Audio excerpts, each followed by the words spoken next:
Hello दोस्तों, कैसे हो? सब खैरियत से होंगे माशाल्लाह। आज का जो टॉपिक है ये रहेगा कि किस कंपनी में किस पर्पज़ से कौन आदमी कहाँ से आ सकता है। ठीक है।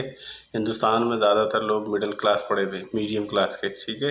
तो उसमें क्या है ना, टेक्नीशियन ज़्यादा है। टेक्नीशियन की वैल्यू हर जगह ज़्यादा होती है। ठीक है। आप कौन सी किस हायर एजुकेशन पे हैं, मीडियल पे हैं या बिल्कुल लास्ट पे हैं? तो लास्ट पे जो है वो है लेबर। सेकंड पे जो होता है वो टेक्नीशियन में आ जाता है। जैसे आईटीआई होल्डर है, डिप्लोमा होल्डर है, तो वो टेक्नीशियन में आते हैं। और फिर होता है हायर ही, बीटेक किया है, इंजीनियरिंग की है, ठीक है, मास्टर डिग्री है, तो फिर वो थोड़े से अप क्लास में आ जाते हैं। तो बीच वाला तबका और लास्ट वाला ज़्यादा है, उसी के पर्पज़ से यहाँ पर कंस्ट्रक्शन का काम चल रहा है, उसी के पर्पज़ से आप आ सकते हैं। ठीक है। आप अपने आप को देखें कि हमारे अंदर क्या क्वालिटी है। क्या भाई, छोटे से स्टार्ट करते हैं। जैसे मैसन है, मिस्त्री है, राज मिस्त्री, उसका काम बहुत है। कारपेंटर है, लकड़ी का काम करता है, उसका काम बहुत है। ठीक है। कोई इलेक्ट्रिशियन है, उसका काम है। मैकेनिकल लाइन में है, कोई वेल्डर है या कोई जनरेटर टेक्नीशियन, उसके बारे में जानता है, तो वो लाइन है। क्योंकि यहाँ पे जो इलेक्ट्रिसिटी है वो टोटल जनरेटर पे है, डीजल प्लांट होते हैं यहाँ पे सारे। ठीक है। क्योंकि यहाँ पे डीजल बहुत सस्ता होता है। तो आप अपनी तैयारी करें कि हाँ जी, हमारे पास हम पे आता क्या है। और ये जो ड्राइवर ज़्यादातर होते हैं ना, कि ड्राइवर ही पे हमें बुला लें, तो वो होते हैं हाउस ड्राइवर। वो बेकार ज़िंदगी है। ठीक है। वो 24 घंटे ड्यूटी होती है, 1500-1600 रियाल लेते हैं, मिलते हैं, उसमें उसमें कोई लाइफ नहीं होती। ठीक है। वो बंधुआ मजदूर है। इससे तो यहाँ की जो लेबर क्लास है ना, उसमें आए। और आपके आस हिंदुस्तान में या बांग्लादेश में या कहीं भी गए, एनीवेयर कंट्री में, कहीं भी आप सऊदीया आने चाहते हैं, तो उस एजेंसी से सिर्फ और सिर्फ ये बोले कि न्यूम का लोगो देखो ऐसा है, ये दिख रहा है न्यूम के नहीं बोल रहे हैं। अभी कम से कम 30 साल में कंट्रैक्शन है।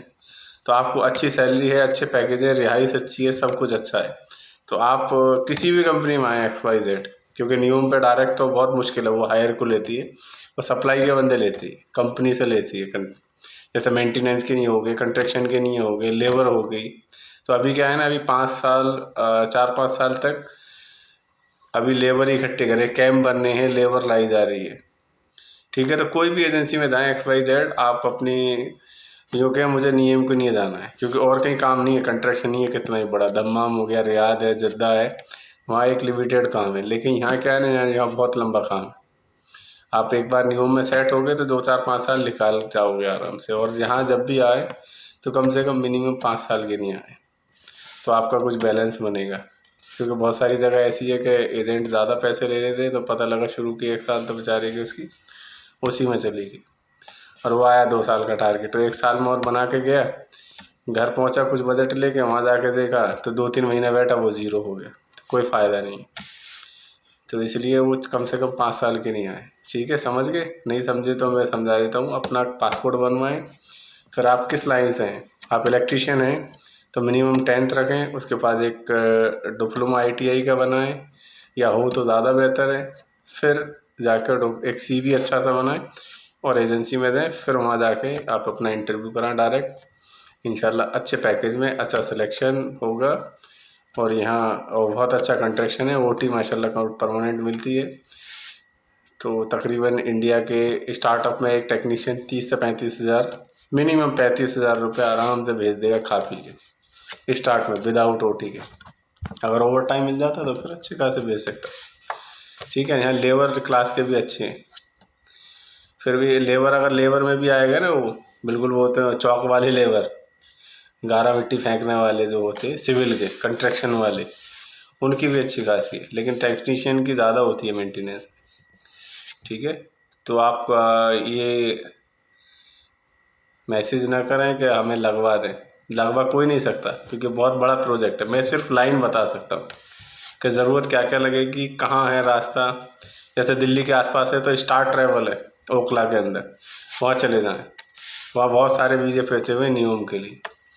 लेकिन टेक्नीशियन ही बंदे जाएँ, टेक्निकली जो जानते हैं वो जाएँ। मैकेनिकल हैं, इलेक्ट्रिकल हैं, मेसन हैं, प्लम्बर हैं, इनके रिक्वायर ज़्यादा है।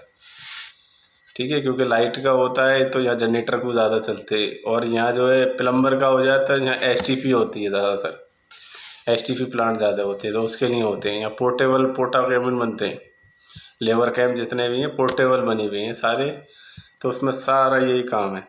जो 5-10 साल के नहीं है रेडीमेड, तो उसी में ज़्यादा टूट फूट होती है, काम होता है। ओपन पाइप होता है, प्रेशर पाइप होता है, तो लीकेज ज़्यादा होते रहते हैं। ठीक है, और जो भी जानकारी आप चाहो वो हम बताते रहेंगे इंशाल्लाह।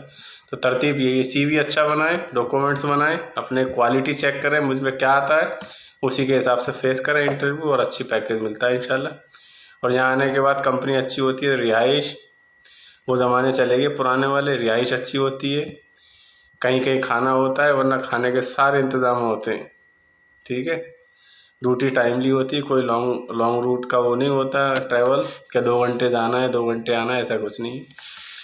फैसिलिटी अच्छी होती है। सऊदी बहुत चेंज हो गया है, बहुत स्मार्ट हो चुका है। ठीक है, ओके, अल्लाह हाफिज़।